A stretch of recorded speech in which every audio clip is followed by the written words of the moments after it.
Escúchame. Cierra tus ojos pronto. Alguien está en la ventana o llamando a la puerta. O quizás no. Se oyen ruidos en casa. ¿Escuchaste? ¿Hay alguien a tu lado? La silenciosa noche todo lo esconde. Él está cerca. Y me pregunto, ¿qué se rompe en el alma de un hombre para llegar a matar? ¿Qué ha ocurrido en su corazón para cruzar los límites del tabú ancestral? ¿Qué lo ha conducido al día de autos? Les habla Francisco José Fernández Cruz Sequera y les doy la bienvenida a este programa en el que cada viernes recorremos la naturaleza del crimen y del criminal. Comenzamos.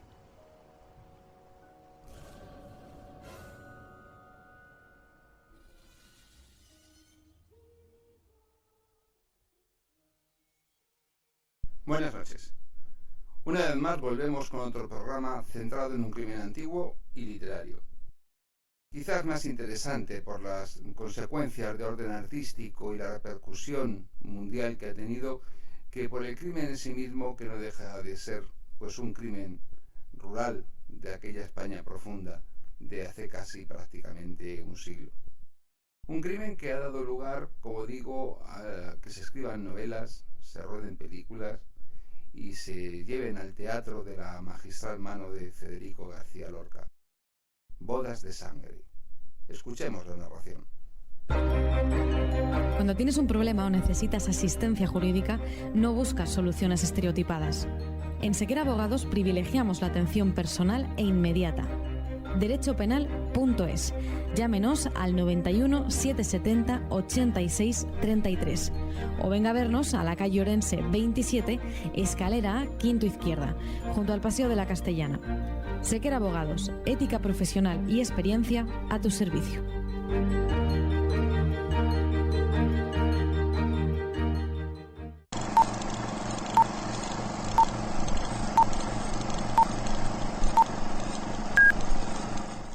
El cortijo del fraile, situado en el término de Níjar, en Almería, está en ruinas. Solo queda en pie la capilla. Tras el suceso que inspiró la obra de Lorca, se convirtió en el plató de rodaje de los spaghetti western más legendarios. El bueno, el feo y el malo, o por un puñado de dólares, se rodaron allí. Para llegar al cortijo del fraile, hay que desviarse desde la barriada de los Albaricoques en dirección a las montañas por pistas llenas de pedruscos, barro y charcos, hasta llegar al centro de una gran llanura en donde, rodeado de campos de cultivo, reposan los vestigios de lo que antaño fue un fértil ingenio. Sin más vegetación que la palma, la leña y las atochas, el sol de verano cae en misericordia sobre los cerros chatos y pelados que rodean el cortijo de secano. Con capilla, habitaciones, cuadras, cripta, un campanario y hasta un horno para hacer el pan más famoso de la zona, el lugar era el orgullo de su dueño. Los lugareños lo conocían como el Cortijo del Hornillo. El nombre del cortijo viene de los frailes dominicos que en el siglo XVIII lo levantaron. La desamortización de 1836 hizo que la finca pasara a manos privadas, y en aquel momento se acabó el cortijo para los frailes. Se lo confiscó el Estado al entrar en vigor de las leyes de desamortización de órdenes religiosas impuestas por el converso Mendizábal, el empleado de la banca Rothschild. Tras una subasta, pasó a ser propiedad privada y los echaron de allí. Dedicado desde entonces a las labores del campo, el cortijo disponía de varias edificaciones donde vivían los propietarios y algunos de los empleados. Este fue el escenario del crimen. El 22 de julio de 1928 ocurrieron los hechos que vamos a relatar. El cortijo era propiedad entonces de un adinerado caballero de Almería, que se había marchado a disfrutar de la vida capitalina, dejando la finca a cargo de un aparcero. Del cortijo del fraile dependían otros más pequeños, y colocarse allí dentro era un buen negocio. Allí vivía Francisca Cañada, conocida como Paca la Coja, joven de 26 años, hija del aparcero. La cojera se le originó cuando, siendo niña de cuna, el padre le dio un crujido en el culo y le sacó el hueso de la cadera, así decían. La niña tenía entonces pocos meses y lloraba desconsoladamente en la cuna. El padre, para acabar con el llanto, le dio en el culo repetidas veces. La cojera, ya irreversible, se descubrió cuando la niña intentó dar sus primeros pasos y los médicos no pudieron recuperar la pierna. Quedaba inútil para trabajar en el campo e impedida para desarrollar una vida normal. Este hecho produjo un fuerte sentimiento de culpa en el padre, Francisco Cañadas, conocido en la zona como el tío Frasco. Más aún, teniendo en cuenta que en aquel tiempo un defecto físico suponía la inutilidad total para el que lo sufría, con su cojera a cuestas y a diferencia de sus hermanas y de las otras chicas del lugar, en lugar de dedicarse a las duras faenas del campo, Paca aprendió a bordar, a coser y a hacer encajes, actividades que entonces estaban reservadas para las mujeres de un cierto nivel económico. Y procurando, como se decía en la época, verla recogida, el padre decidió dotarla en matrimonio con las tierras del Ualís y 3.500 pesetas, lo que era entonces un signo de riqueza. Aunque los hermanos de Paquita se aguantaron con que ésta fuera la beneficiaria, una de sus hermanas, Carmen, parece que no tuvo la resignación del resto de la familia. Ella y su marido, Francisco Pérez Pino, habitaban con sus 2 hijos pequeños una de las casitas del cortijo El Jabonero, situado en la carretera de Almería a Níjar. Con ellos vivía su cuñado Casimiro, de 29 años, al que todos describían como persona bondadosa, humilde y un poco inocente, por lo que a Carmen no le fue difícil animarle para que se casara con su hermana, diciéndole que iba a tener mucho dinero. Con la mediación de Carmen, Casimiro y Paca se hacen novios, y Carmen empezó a prepararse para mudarse al cortijo del fraile, señalando la boda para el 22 de julio. Al tiempo, en el cortijo de Los Pipaces vivía una tía de la novia, la madre de Francisco Montes, un muchacho noble, muy guapo, sin demasiada personalidad y muy atado a las faldas y deseos de su madre, que pensó que su hijo bien podría hacer una buena boda casándose con su prima Paca la Coja. Llegó el día de la boda y Casimiro Pérez Pino estaba junto a numerosos invitados esperando el comienzo de la ceremonia. Pero, tras mucho esperar, Paca no apareció, por lo que los invitados se retiraron contrariados. Uno de ellos, en su camino de regreso, a unos 8 kilómetros del cortijo, en la zona de la Serrata, encontró el cadáver ensangrentado, tendido en la cuneta y semioculto entre unos matorrales del primo de la novia, Francisco Montes Cañadas, conocido como Curro, de 34 años. Quien lo descubre no andaba solo el camino, ya que otros invitados volvían a sus casas, y ante sus gritos pidiendo auxilio al hallar el cadáver, acudieron numerosas personas. Avisada la Guardia Civil, en un lugar cercano al del hallazgo de la víctima, detuvo como sospechosos de haber cometido el asesinato a Paca y a su padre, el tío Frasco. Los dos permanecieron presos en Níjar durante 3 días, bebiendo agua como único alimento. En ese momento, ella estaba magullada y tenía las ropas desgarradas. Ya en el cuartel, Paca declaró que había huido con su primo Curro, emprendiendo la fuga a lomos de una mula la noche anterior, pero que al llegar al lugar del crimen le habían salido al encuentro una pareja de enmascarados, efectuando uno de ellos 4 disparos con un arma, impactando con 3 de ellos en Curro, resultando uno mortal. La mujer atacante la emprendió con la novia, que iba vestida con sus galas nupciales, y, descargando su ira, intentó estrangularla con una de sus prendas. Solo dejó de atacarla cuando quedó semi-inconsciente y la dio por muerta. El agresor y su compañera se dieron entonces a la fuga. El frustrado novio fue inmediatamente detenido, pero negó su participación en los hechos, y la posibilidad de que Casimiro hubiera participado estuvo siempre descartada, porque en todo momento había estado acompañado por los invitados a la boda. Paca no llegó a acusar a nadie durante los interrogatorios, pese a que, según se narra en los diarios de la época, sí reconoció las voces de los que a poco acaban con su vida. Tras la declaración, el asunto quedó envuelto en el mayor de los misterios. Los culpables no aparecían, y padre e hija seguían presos en Níjar, hasta que Carmen y su marido se presentaron voluntariamente y se declararon culpables. Si bien José declaró que él no apretó el gatillo del arma, pero que tenía quien lo hiciera, que él no tenía revólver y que habían llevado a otro del que no podían decir el nombre, porque le matarían a él y a su familia. Rápidamente el público le apodó el criminal. En el juicio, la novia acusó al hermano de quien iba a ser su marido, José, de ser el asesino, José Pérez Pino, labrador de 43 años. Pero según se dijo durante el juicio, una vecina había entrado en la casa de Curro y de la madre de este, diciendo a la anciana: «Chiquilla, ¿qué haces a estas horas?» «Pues mira, que me ha dado la idea de hacer estos puñalillos, porque no voy a estar de boda ni mucho menos, y además puede que esa boda se celebre aquí». Acto seguido, la vieja, llegando aún más lejos, le aseguró a la vecina que su hijo se iba a llevar a la novia a su casa esa misma noche. La vecina era amiga de Carmen, por lo que corrió pronto a contarle lo ocurrido, y la hermana de la coja decidió salir a buscarla y sorprenderla en su huida. En la búsqueda, los fugitivos fueron sorprendidos escondidos tras unas de las escasas palmeras que había en el recorrido, y allí se perpetró el crimen. La sentencia condenó a Pérez Pino por homicidio a la pena de 8 años, privado de libertad, 1 mes y 1 día de arresto mayor, y al pago de 100.000 pesetas de multa y otras 10.000 más para satisfacer las costas. Estuvo encarcelado en el castillo de Sorbas, en donde cumplió 7 años de prisión, saliendo de la misma para morir. Y Carmen estuvo presa 3 años. Los indultos, promovidos tras el 14 de abril de 1931, fecha de la proclamación de la República, dieron lugar a que solo cumpliera esos 3 años de la pena impuesta.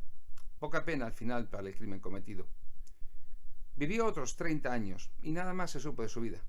Parecía en principio que se trataba de un crimen por honor, pero definitivamente el móvil fue mucho más pueril, pues no era otro que el dinero. Todo quedaba en la familia. 2 hermanas para 2 hermanos.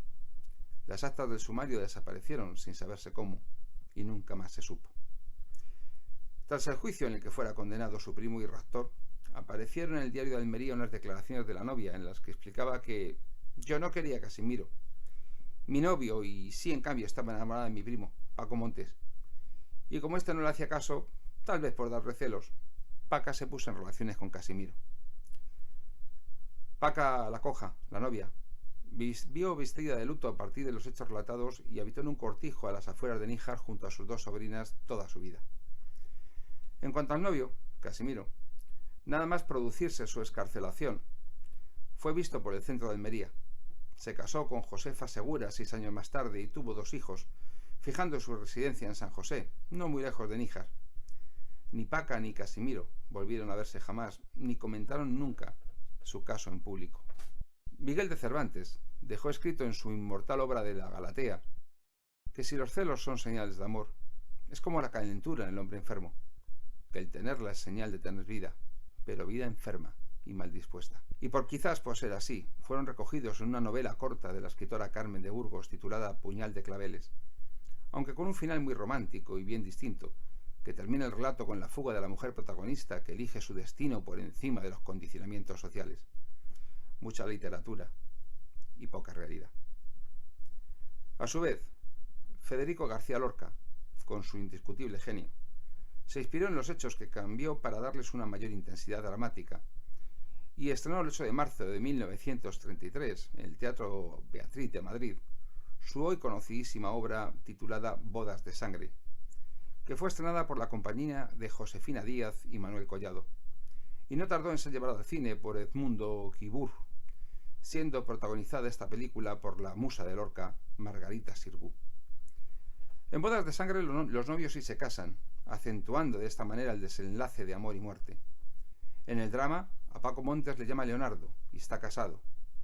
En la obra mueren tras una cruenta pelea el novio y Leonardo, y así consiguió que la historia alcanzara la intensidad que buscaba, pero la historia estaba muy lejos de la realidad. Federico construyó un gran drama sobre un argumento que, siendo él estudiante en la residencia de estudiantes de Madrid, y a partir de esta noticia que leyó en el ABC, pudo escribir con claros tintes de tragedia sobre la vida y la muerte, alcanzando estas dimensiones de tragedia griega. No tardó en alcanzar esta pieza de teatro fama universal, por lo que hoy resulta muy conocida. Pero el Cortijo del Fraile Casi un siglo después no quedan sino ruinas. Se llega por la salida 481 de la autovía entre Murcia y Almería. Desde la carretera que une Fernán Pérez con los Albaricoques, hay un par de caminos de tierra y grava que se internan en un paisaje bello y agreste que pertenece al Parque Natural del Cabo de Gata. Aquí la tierra es dura y yerma, y raramente veremos manchas de regadío. Lo que mejor ha aguantado el paso del tiempo ha sido su capilla. Desprovista ya de toda ornamentación, conserva el altar, las hornacinas de las figuras y el sitial del coro. Quedan algunas estanterías rinconeras, la chimenea de la cocina, muebles rotos y el enrejado de las ventanas. Y aún puede contemplarse el enorme patio en torno al que estaban dispuestas las edificaciones, algunas de ellas ya solo puertas en el vacío, y montones de piedras que formaron sus muros caídos. Salvo una placa en su entrada, nada haría pensar que este olvidado lugar fue el escenario de una tragedia que se ha paseado por teatros de medio mundo. Pero no estamos en una hacienda cualquiera, estamos en el Cortijo del Fraile, el escenario de un crimen, el de bodas de sangre, el del bueno, el feo y el malo. Contar con la mejor asistencia jurídica es una garantía para tener una vida más tranquila y segura. Si su pareja se rompe, necesita velar por sus derechos y su patrimonio y el de sus seres queridos. Desde Sequera Abogados ponemos a su disposición un despacho jurídico con verdaderos especialistas en el derecho de familia. Profesionales altamente cualificados en divorcios que prestan un completo servicio de asesoramiento y defensa legal. Sequera Abogados, llámenos al 91 770 86 33 o venga a vernos a la calle Orense 27, escalera A, quinto izquierda.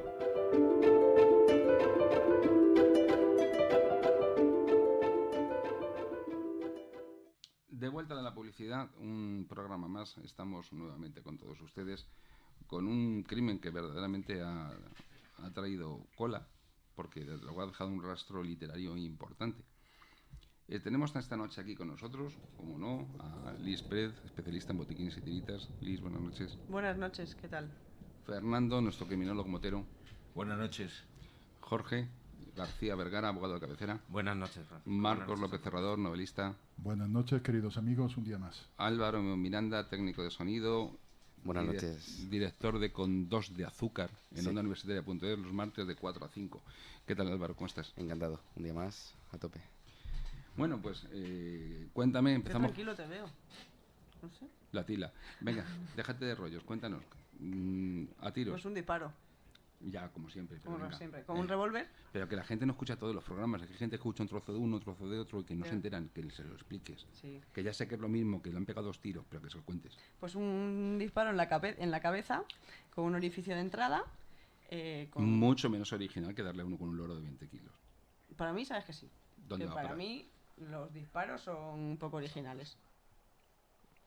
Un orificio de entrada con un único orificio, esta vez.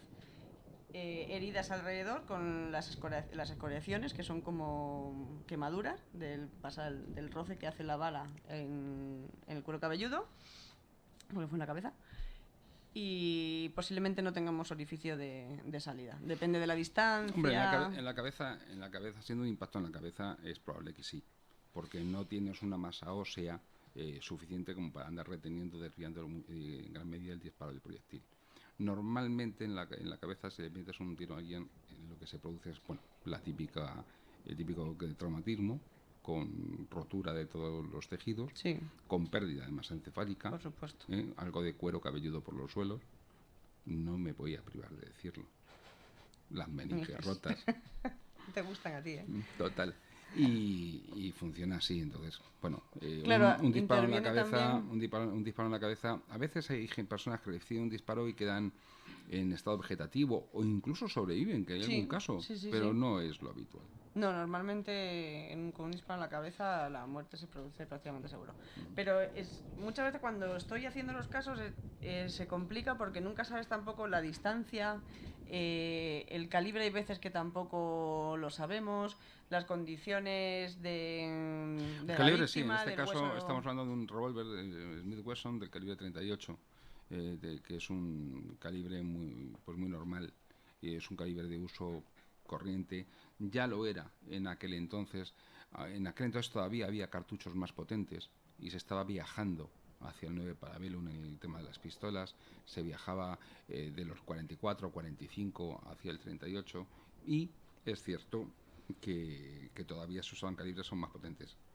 Pero con un 38, que es de uso corriente en revólver en la actualidad, vas apañado, si te sacuden. Sí, no. Yo creo que incluso a una distancia un poquito... Da igual la distancia. Claro, Como te arre, vas apañado. Sí, en cualquier parte del cuerpo. Da igual que seas a 10 metros, a 15...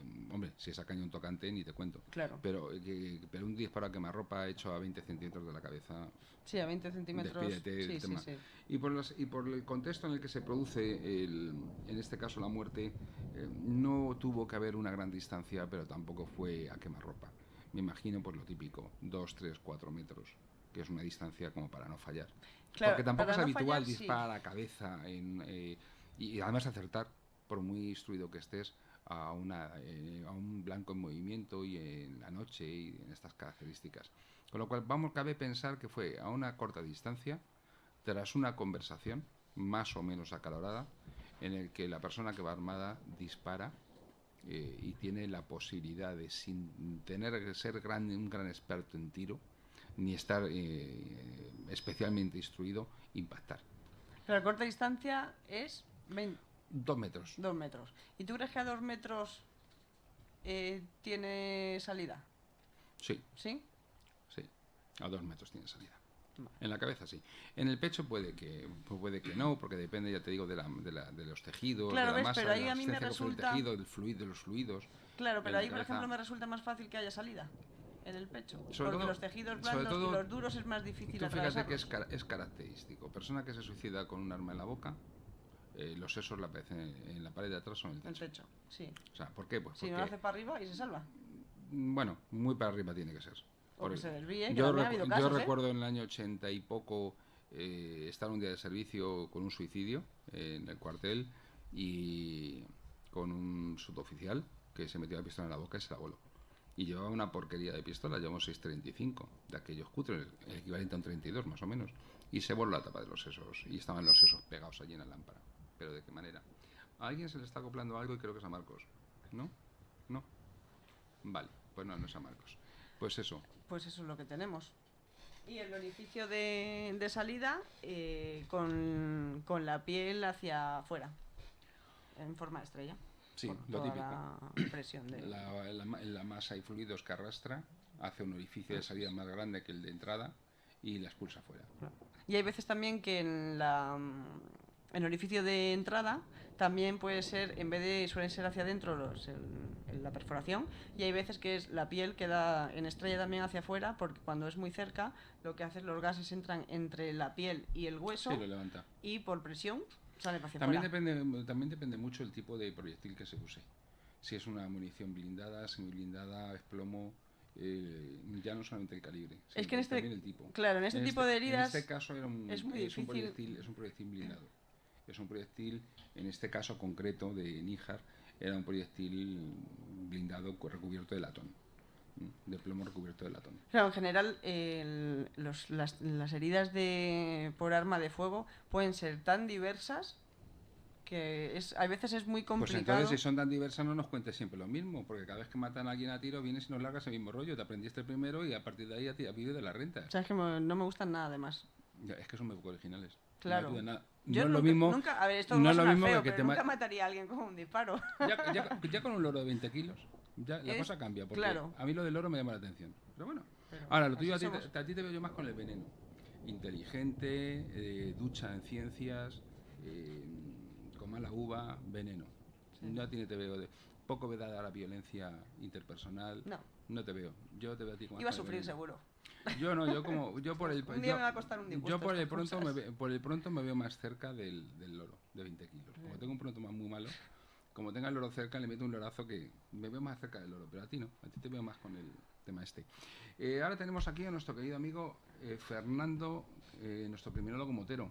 Fernando, ¿qué nos cuentas de esto? Porque algo habrás escrito, te veo ahí con 2 folios. Pues sí, hay ciertas cosas. Yo, por ejemplo, entiendo que no es un asesinato premeditado porque el asesino, que era el yerno, el tal José, había bebido, se lo encuentra por la noche, se atacó se da en él temas de honor, despecho, deshonra, traición, orgullo herido, el ser el hazmerreír de la familia y el pueblo si estos dos se fugaban. Luego la hermana, que es su mujer, que es la hermana de Francisca, la Coja, que es ella es un interés económico muy claro, era el tema de herencia, que se quedaba sin herencia si no se casaba porque el matrimonio había sido pactado, dejaba sin herencia a sus 5 hijos, entonces claro, aquí se mezcla todo. Es pues parece un culebrón venezolano típico. Resumiendo, así por rasgos encima, generales. a grandes rasgos que se dice. Es que se mezcla todo. Que se mezcla pero que todo. fue fortuito. Que fue fortuito. Sí, hombre. Como sigas así, te iba diciendo que fue accidental.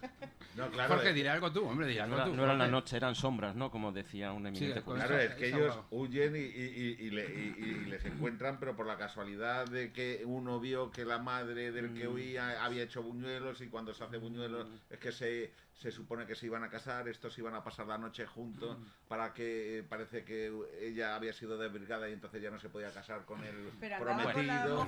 Pero si se estaba casando con ella y la Coja. Huyen con un burro. Orden. ¿Cómo vas a huir con un burro? Orden. Entonces en un burro. Orden, por Jorge. la noche. Para, Fernando, para. Orden. Orden. Una cosa es que no sea premeditado. Que llama al alguacil. Parece todo como muy precipitado. Que pero según Fernández es accidental. Lo precipitado no es fortuito ni accidental. No deja de ser una muerte intencional. Es decir, cuando coge el arma para matar. Y entonces, la intención puede suceder en una décima de segundo. Si fuese fortuito, habrían salido absueltos. Porque el caso fortuito es una causa que exime la responsabilidad criminal. Hay una manifiesta intención de matar. Otra cosa es que, claro, nadie sabía que Paca la Coja y su amante iban a huir a esas horas.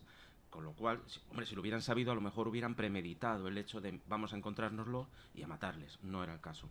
Pero sí se va desarrollando una dinámica tal vez muy precipitada, pero el elemento, el animus necandi, el ánimo de matar, es indiscutible. Yo no lo tengo claro. Pero ¿y no crees ellos que pelean. sospechaban algo?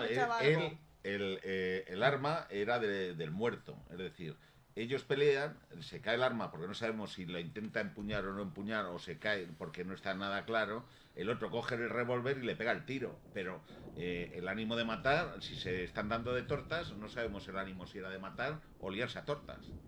Entonces yo no lo tengo claro.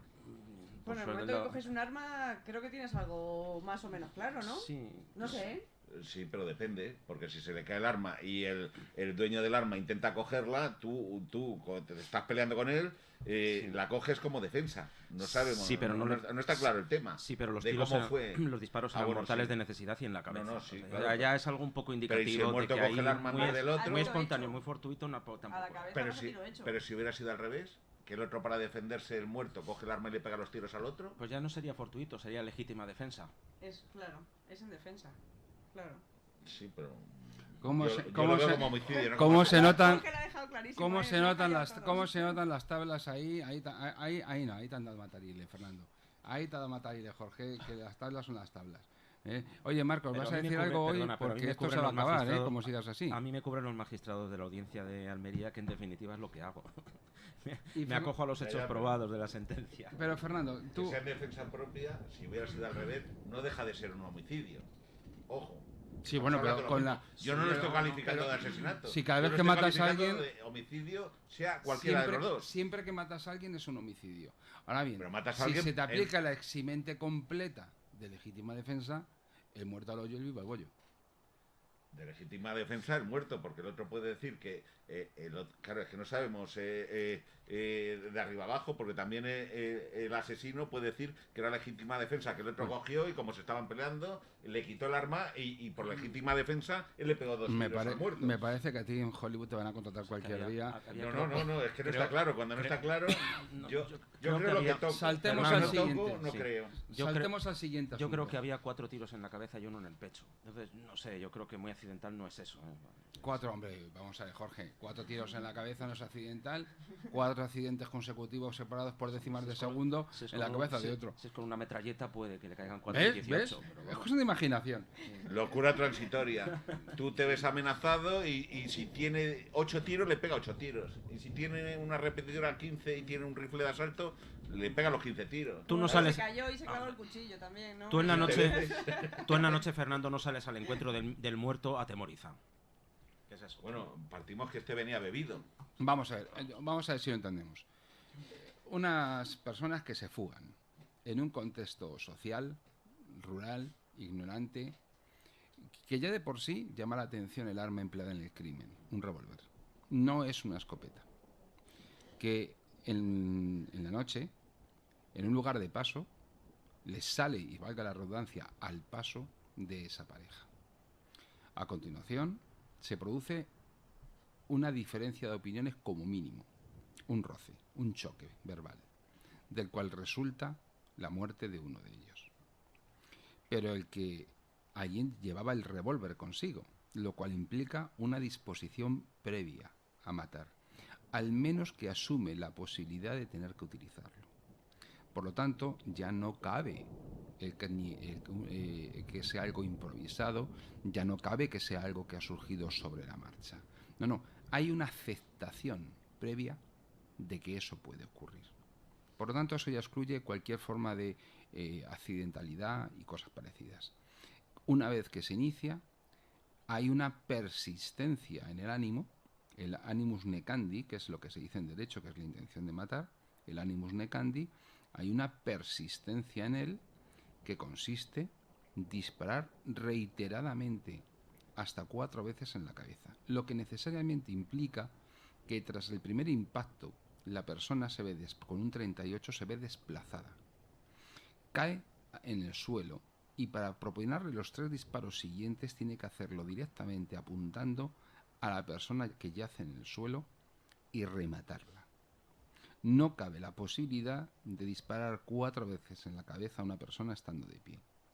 Por lo tanto, eso significa un transcurso de tiempo que excluye cualquier forma de enajenación mental transitoria, porque el actuar así implica el acto reflexivo de primero disparo, luego me aproximo, vuelvo a seguir disparando. Por lo tanto, no puede haber ni accidentalidad ni enajenación mental de ningún tipo. Hay animosidad, intencionalidad, premeditación y es un asesinato con un piano de cola. Pero es que además implica, y ahí es donde tú como criminólogo nos podrías apuntar más, nos podrías apuntar un poco más. Por lo pronto permíteme terminar. Era por la noche, no sabemos si era una noche Perdóname, oscura, si tú ves que el otro cae, Fernando, o no, que de momento, y tú tiras que de para momento, asegurar la pieza. Fernando, que de momento el programa lo voy a seguir dirigiendo yo. Ya, pero que entonces, cuando te yo estás diciendo ordeno una premeditación de matar, ¿no? Porque él se lía tortas con el otro y se cae el arma y lo coge y le pega los tiros. Pero era por la noche, no sabemos si había luz o no. Los turnos de palabra lo voy a seguir repartiendo. Ya, bueno, pero... Sí, los turnos de palabra los sigo repartiendo yo. Entonces, cuando una persona actúa así y actúa de esa manera, además, que deja claro una cuestión, que es que no existe ninguna forma de anonimato en el crimen. ¿Por qué? Porque la persistencia en el acto de matar y los 4 tiros que le sacude demuestran un enconamiento del autor del crimen respecto de la víctima clarísimo. Ahí subyace el odio. Hay un vínculo afectivo personal de orden negativo entre victimario y víctima. Por lo tanto, todo eso hace que físicamente la forma en la que se ejecuta el crimen te dice claramente y se puede perfilar cómo todo eso es así. No puede haber nunca enajenación mental. Hay una aceptación previa de esa conducta porque porta el arma consigo y como consecuencia del desarrollo del ITER, del desarrollo del crimen, necesariamente tiene que persistir en la conducta de forma reflexiva, porque tiene que no solamente disparar una primera vez, que podría ser incluso accidental, saco el arma, no tengo intención de matar, estoy en medio de una discusión, solo quiero atemorizar y se me escapa un disparo. Le acierto en la cabeza. ¡Qué fatalidad! Ojo, que el arma no lo llevaba el asesino. Perdón. Lo llevaba el muerto. Perdón. Sí. No, es que puedes prestar a equivocación. El arma lo lleva el que huye, no el otro. No. Suponemos que sí. No. El arma se sabe que lo lleva el que huye. ¿Y por qué lleva el arma? Porque se teme lo peor de que si sale un familiar, un vecino o algo, se tenga que liar a tiros. Ojo, que cambia mucho todo. Bien, no es lo mismo que el asesino lleve el arma yo no tengo y la utilice que la lleve el otro por si un aquel. Es que yo no tengo la certeza de que el arma ya en le el caso muerto. pone que el arma la llevaba él, el muerto. Ahora vamos y a no pasar. Estamos hablando de la hermana. Pero vamos a saltar de esto. Que es la que sujeta a la otra hermana para que no intente ayudar al otro que le están dando los tiros. Pues vamos a intentan estrangular, además. Oye, pero vamos, un momentito. Pero es que estamos centrándonos en los hombres y que no se nos olvide que la cómplice es de armas tomadas. Insisto en que me dejéis conducir el programa. Entonces, saltemos ya de este tema porque no nos queremos atrancar y continúa con lo que nos estabas contando del resto. La participación de esas mujeres, el medio, el perfil del lugar geográfico, el perfil, el momento social. ¿Cómo todo esto, Fernando? Vamos a ver, hablamos de la España rural de hace muchísimos años y como del 28. Claro, pero es que el honor en los pueblos, la deshonra, porque tú vas a hablar el odio de él, yo no le llamo odio, le llamo el despecho, o la vergüenza, la deshonra de la familia, que tenían un matrimonio pactado y de pronto iban a ser el hazmerreír. Eso no es odio, eso es la vergüenza que va a pasar toda la familia, no solo él. Y la hermana que se queda sin la herencia para sus hijos. Pero lo importante... Y de hecho la sujeta a la otra para que no defienda al novio que es el muerto. Pero saltando, como estamos saltando de lo criminalístico a lo criminológico, lo verdaderamente importante es, como decimos siempre, el cómo una sociedad mata y muere igual que piensa y que vive. En este caso nos encontramos fenómenos de los que Marcos nos va a hablar, como es el matrimonio pactado, una España analfabeta, el sentido ese del honor y de la vergüenza que tú dices y que nos permite realizar un perfil, no solamente de la víctima, sino también del criminal y viceversa. Es decir, este es un crimen que en este momento no podría ya tener lugar en España. Es un crimen en el que las coordenadas en las que se produce, de orden mental, del paradigma desde el cual la sociedad vive, esto ya no se da. ¿No es así, Marcos? Pues efectivamente, gracias a Dios también ha cambiado mucho nuestra forma de pensar. ¿Tú te casaste de buen grado o te llevaron a la iglesia en un matrimonio concertado? Yo me casé encantado y después de 42 años casados, pues sigo... O sea, no te fueron a buscar a casa con la escopeta. Encantado por encantamiento sería matrimonio nulo. Bueno, sí. No tengas mala fe, Jorge. Digamos que tengo un matrimonio nulo por encantamiento desde hace 42 años. Pero visto que soy feliz con ello, más vale que lo dejemos estar, ¿verdad? Y entonces sigue, Jorge. Efectivamente ha cambiado, hombre, para bien en muchas cosas y para mal en otras. Pero a mí lo que me llama mucho la atención, lo que más me llama la atención de este caso, como escritor, lo que me llama la atención es como de un hecho, en principio bastante banal, con ciertos tonos de vulgaridad. ¿A qué llamas banal?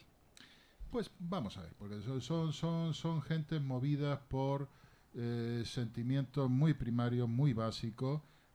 Y si analizamos los hechos, lo que no podemos es analizarlo a la luz de bodas de sangre. Lo que tenemos que analizar es los hechos tal como el crimen de Níjar. Entonces hay un elemento muy prosaico, que es el dinero, y que es que el estropearse la boda hace que no se tenga el control en su momento de la herencia que se va a... Hay mucha distancia entre el crimen de Níjar y bodas de sangre de Lorca. Hay mucha diferencia en la esencia, y eso es lo que a mí me llama la atención como escritor. Quiero decir, basándose en un hecho banal, bastante prosaico, con personajes pues muy básicos y muy sencillos. Ella, por ejemplo, en la vida real es Paca la Coja. Es que estamos hablando de Paca la Coja. Y sin embargo, Lorca y el genio de Lorca es capaz de coger estos elementos tan básicos, tan prosaicos, tan banales, y convertirlos en una tragedia moderna. Casi griega, ¿no? Casi griega. Construir unos arquetipos, personajes construir arquetipos universales, llenos de valores profundísimos, llegando a lo que es la esencia, analizar la esencia del ser humano, es decir, poniendo en pie lo que es el tánatos y el eros, que es como llegar, el genio, es como llegar a la esencia misma del ser humano. y ya digo, y convertirlo entonces en algo grandioso como es Boda de Sangre. Sí, que es porque partiendo de una simple cuestión, como es que vamos a juntar las tierras y esto para hacer dinero. Prácticamente eso es lo que se estropea. Cuando ella se va, lo que le estropea es el asunto, se lo estropea a la hermana y tal, porque es que son familiares. Porque todo el mundo, le conviene aquello. Claro. Entonces, fíjate, le conviene sobre todo a los asesinos. Ya, pero fíjate que se construye una historia que realmente, como tú dices, es esa gran relación entre Eros y el Tánatos, entre el amor y la muerte, ¿no? El cómo tienen una vinculación, el origen de la vida y su final, el alfa y el omega de todo lo que existe. ¿Qué es lo que define al ser humano? Y cómo Bodas de Sangre, Lorca consigue nacer, amar y morir. Plasmarlo, ¿no? Y aquí en este caso, fíjate, nos metemos también un elemento más, como es el elemento de los amores entre parientes. Amores que tienen un componente, en este caso, en el que en sociedades muy cerradas, donde convive muy poca gente, esa endogamia, estamos... Mucha de genética que ha dado lugar al tonto del pueblo. Por los cruces endogámicos de familias y de sangre, que en todos los pueblos hay un tonto y fíjate, muchas veces no hace mucho, 2 o 3 años, estuve en un pueblo en la Sierra de Gredo, que ha sido un pueblo de hecho, que tradicionalmente... Jorge lo ha apuntado muy oportunamente. También pasan algunas dinastías y casas reales. Hombre, pero no hay más que mirar la cara de alguna aficionada a los toros. Hombre, donde se produzca esa endogamia, se van a producir los mismos efectos. Sea por localización, sea por... Entonces, fíjate, te hablaba que en la Sierra de Gredo, en un determinado pueblo donde hay muy poquitos habitantes, no era en la Sierra de Gredo, era en el norte, te paseabas por el pueblo y todos tenían la misma cara, con maños, pero hombres y mujeres. Además, muy feo. Ella con bigote también. Muy feo, pero todo muy feo. Pero todos tenían la misma cara. No se diferenciaban nada más que los años. Hombre, porque era un pueblo en la sierra. A ver si me acuerdo exactamente cómo se llamaba. No lo digas para que no ofender. No. Y así es mejor siempre. Bueno, pues ya te digo. Entonces claro, es que se me ha quedado en cuanto a la palabra. Es que estamos muy cerca de la prohibición, casi del incesto. Del tabú. Es que estamos muy cerca de romper el tabú del incesto en sociedades tan cerradas, donde al final todo el mundo acaba siendo pariente y pariente cercano. Pero Paca la Coja nunca se casó. Y al final, la cosa quedó ahí perdida en el olvido, porque realmente lo celebérrimo, lo que alcanzó notoriedad mundial y lo que alcanzó fama mundial fue la obra de Lorca, no los personajes. Hoy probablemente la obra de Lorca hubiese vendido 200 ejemplares, que es una tirada normal de un libro de poesía, o 300. Pero es que hoy la obra de Lorca no tendría sentido. Y Paca la Coja saldría en algún programa de televisión de los que ponen por las tardes de modo repulsivo. Pero fíjate que entonces sí que retrató perfectamente la España profunda.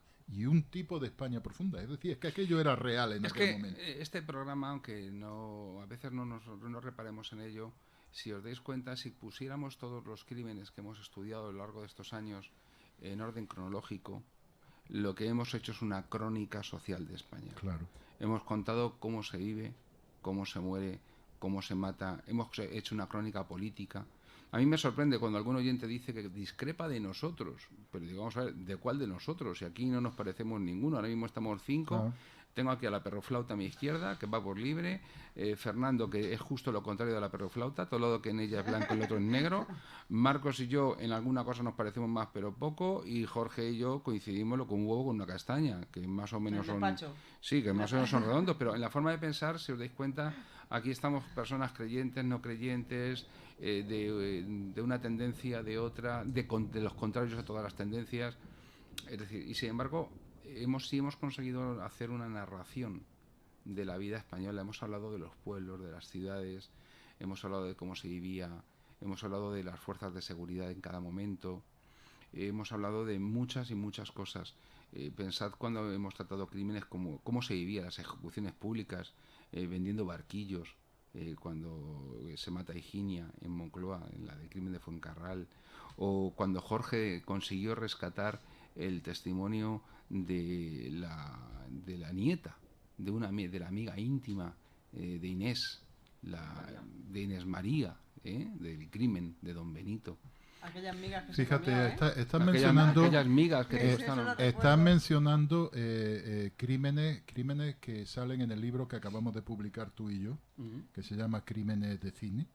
Y tú vas riendo para casa. Y no, vamos a ver. Es que precisamente lo que tú cuentas, Crímenes de Cine, significa que hemos cogido ¿Cuántos crímenes hay en el libro? Crímenes 12. 12, hay 12. Que no lo sabía. Hay 12. Ahí. Entonces, 12 crímenes y además que son muy señalados, muy descriptivos. ¿Cuál es el que más te ha gustado a ti? Hombre, vamos a ver, el del Expreso de Andalucía es muy bueno. A mí es el que más me gusta. Sí, Fíjate, porque tiene una cantidad de elementos melodramáticos de y todos no sé los qué que hemos tal, hecho en esta segunda temporada, sí. Desde que empezamos el Día de Autos, es quizás el programa con menos audiencia. Que tiene eso aquel. Lo que yo te decía, eso he dicho, quitad el chismito antes de empezar. Le he quitado la voz. Sí, le has quitado la voz, pero no la chicharra. Claro. Bueno, que se esté desviando mucho. No, pero fíjate no, a lo que me refería. Fíjate que el hecho de hablar de crímenes de cine hace que hables del crimen que sucedió en una determinada época.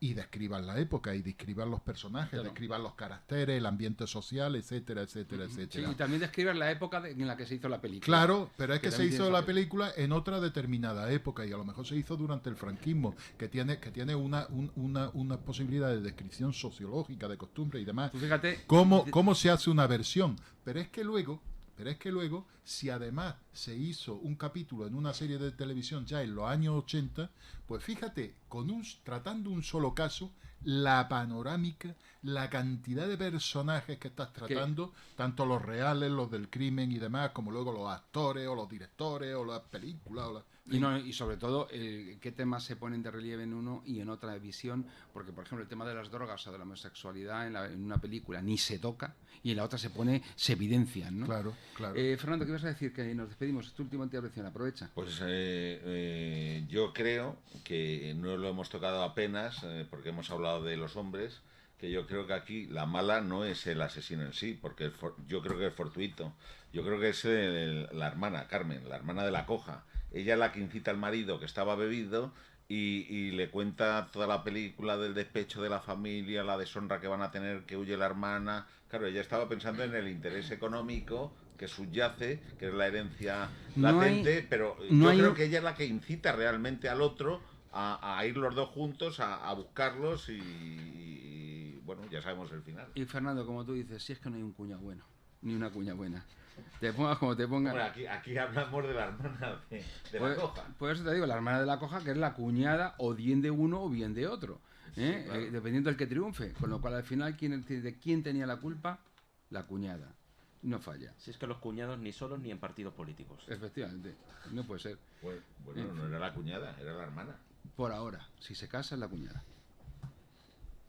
Sí, pero es que los otros no se iban a casar de momento, habían huido. No sabemos. Le estamos dejando traspuesto a Fernando. No, traspuesto no, es que habían huido porque la España rural, si tú pasabas una noche con una mujer, entonces se entiende que la habías desvirgado y por narices ya te tenías que casar, que es lo pero que no solamente entonces, también ahora. Porque entre la población gitana existen dos cosas: hacer boda, que es lo que implica el rito del pañuelo, etcétera, o escaparse. Uno se escapa, aparece 3 días después y ya son marido y mujer. Es decir, todavía esa mentalidad en una parte de la población está arraigada. Es decir, hay cosas que perviven más allá de las luces de neón y de las bombillas LED. Y ahí están todavía. Liz, ¿nos dices algo más de los muertos? Pues sí, mira, además... a lo mejor... Termina, que tienes 5 segundos. Sí, a Marcos a lo mejor que le gusta esto del cine, estaba la película de la novia. Sí. Y han hecho un corto los familiares del muerto, en este caso, que siempre hablamos de los asesinos y tal, pero luego nunca se acuerda nadie de los muertos. Y la familia del muerto ha hecho un cortometraje también sobre este tema. Eso con los Visto códigos, desde otro punto de eso vista. lo que últimamente se está poniendo en moda es poner un código QR en la lápida en la sepultura, y el que se aburra se puede ir por los cementerios copiando códigos QR y viendo la vida de los muertos. Que, oye, hay gente pato, que decía el gallo, y el que se aburre es porque quiere. Bueno, pues entonces vais a quedar todos despedidos al unísono, porque se nos acaba el tiempo y Álvaro me está mirando mal, me ha dicho que qué leches es esto, que por qué no terminamos ya, que llevamos más de 35 minutos hablando y os tengo que despedir. Marcos, adiós, vete, quedas despedido. Muy buenas noches, queridos amigos. Vale, ¿qué libro te decías? Era Crímenes de Cine, ¿no? Crímenes de Cine, escrito por Francisco no te José enrolles más, que con eso vale. Fernández Cruz Sequera y Marcos López Herrador. Don Jorge. Buenas noches, luego le diré a Marcos que me diga de qué libro se trata, porque no me lo ha dicho. Sí, pero había otro, acuérdate que es el de Y le dieron garrote, de Marisa Hermida Pérez Evia mío, que también tiene su aquel, y también está muy chulo. Pero ahí no lo ha escrito Marcos. Eso. No. Fernando, mi criminólogo motero, discutidor. No esperaba menos, muchas gracias y buenas noches. Me encanta desacreditarte, llevarte la contraria y meterme contigo. Lo estoy descubriendo, hasta ahora había experimentado el placer, pero hoy lo he experimentado en el programa pasado también, y me está gustando. Sí, pero no me convences. Estamos en manos de un sádico. Liz. Pero hay sátiros. Muy buenas noches. Espérate, que nos dejen despedirnos, tú. Mi especialista en botiquines y tiritas. Como siempre, un lujo. Invéntate algo nuevo, cuando el próximo muerto. Porque tenemos crímenes que todavía hay alguno que nadie se acuerda de él. Voy a darles una pista, pero en este año probablemente hablemos de una cosa que nadie conozca. La matanza de Oseira. Piensen, porque por ahí anda. Y a lo largo de este año es un crimen que es unos acontecimientos que me llaman la atención y que en este año trataremos seguramente. Bueno, solamente quiero hacerles un anuncio. El día 31 de enero a las 7 de la tarde en la Casa del Libro de la calle Goya presentaremos la colección de Crónica Negra de Editorialeas, Crímenes de Cine, Matar una puta sale gratis y Les dieron garrote. También junto con La Noche de Autos, que fue publicado el año pasado y que tuvo pues 2 ediciones, señal de que fue aceptado por el público. Los presentaremos, estaremos todos los prologuistas, todos los autores, niños, cuñados, cuñadas, suegras, sobrinos, nietos, porque hay que hacer bultos, si no se llena aquello es una historia. Y tendremos la ocasión de charlar junto con David Cubero, el magistrado que ha dictado una sentencia en la que le explica el derecho a la persona discapacitada víctima de un delito, que ha sido el prologuista de Y les dieron garrote. También estará Paco Bruñén, Francisco Bruñén, magistrado juez de lo penal en Madrid, y Eduardo García Peña, profesor de Derecho Penal, de Procesal Penal y uno de los mejores abogados que hay por ahí sueltos, que me consta en ello. Nada más, de recordarles que pueden ponerse en contacto con nosotros en eldiadeautos@gmail.com, que pueden adquirir los libros bien pidiéndolo a nuestra dirección o bien en Amazon, Casa del Libro, Corte Inglés, la CNAC, y que estoy convencido de que les gustarán, y que una vez más les ha hablado su amigo Francisco José Fernández Cruz Sequera. Álvaro, gracias un día más por estar con nosotros y hasta el próximo programa. Gracias a ti, un placer. Buenas noches.